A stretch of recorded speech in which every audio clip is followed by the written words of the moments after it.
Look at this crazy marbling and deep red color.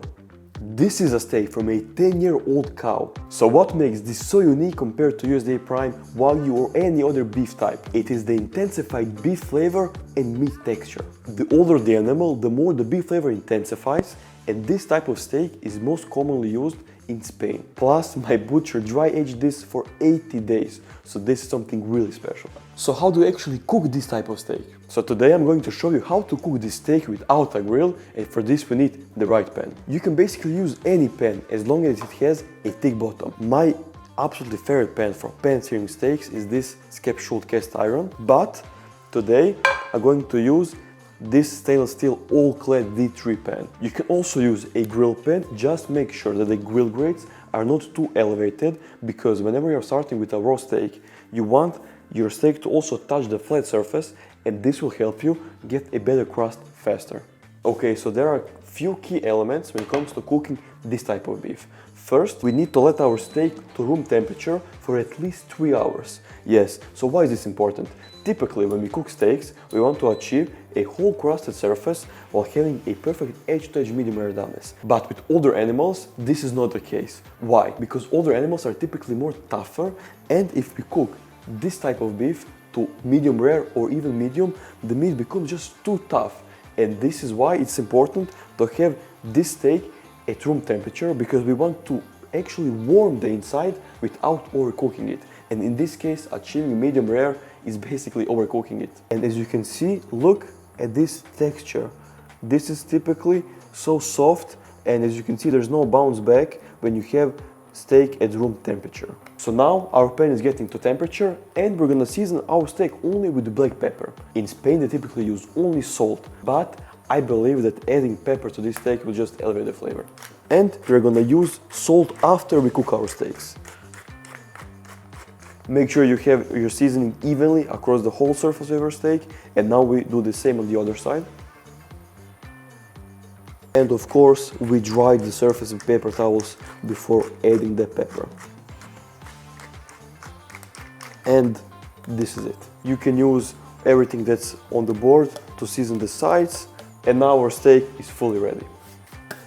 Now the pan is ready, and you can either use extra virgin olive oil or beef tallow. You can also use ghee when we start searing our steak with any method. So now I'm gonna add a good amount of the olive oil, and as you can see, it's smoking a lot.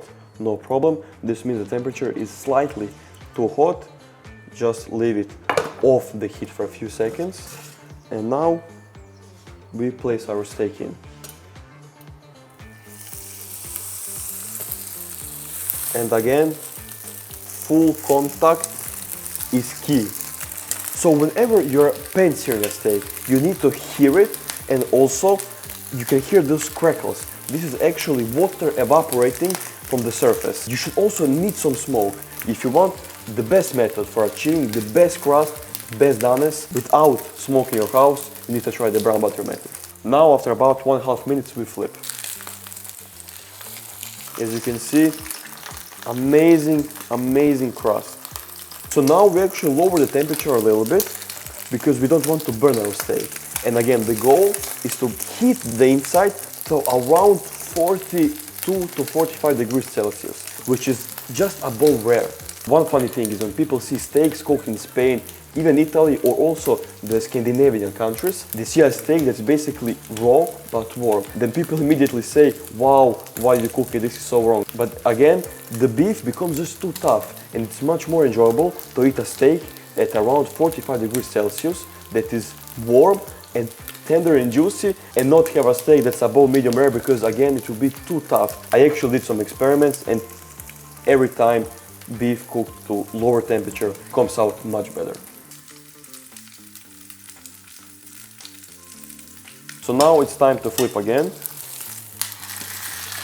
and wow, look at that amazing crust. So if we now touch the steak, we can see it's still pretty raw.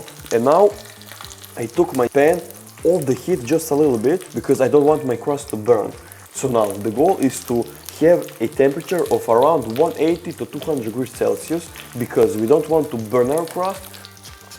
As you can see, I again took the pan off the heat because I could hear too much crackling and it was smoking too much. Now we know that it's still searing, but again not burning.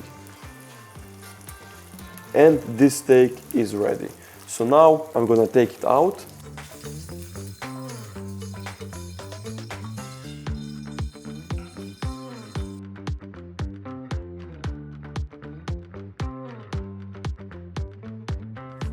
I mean, wow, look at this crust.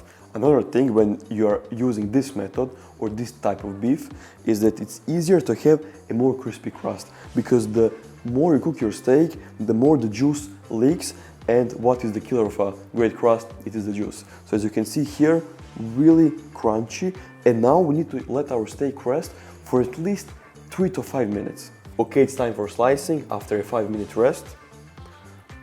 Also, one thing, if you could notice, is I didn't sear the sides. Yes, the steak is pretty thin and it hasn't almost zero fat, so in this case there's really no need to sear the sides. Now, crispy crust. And as you can see, just rare or under rare. And this is exactly what we want with this type of steak.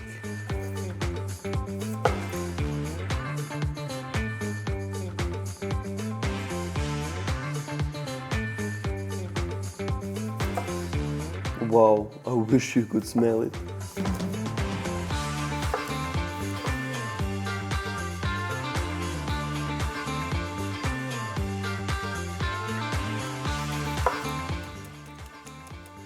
Now take salt, finishing salt, and another pro tip with this type of beef is to slice it a little bit thinner because then it becomes more tender. Look at this, amazing doneness.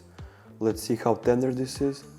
As you can see, pretty tender. So if we would cook this more, it would be tougher and not so falling apart tender. Let's give it a try.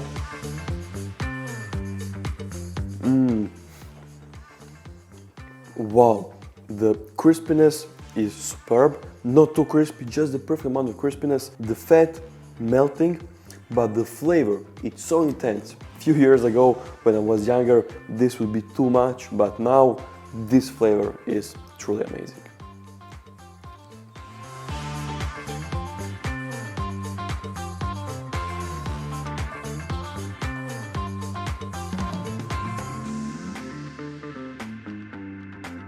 So if you want to try something really different and special, try one of these 10+ years old beef animals, and believe me, the flavor will blow your mind. Until next week, stay calm.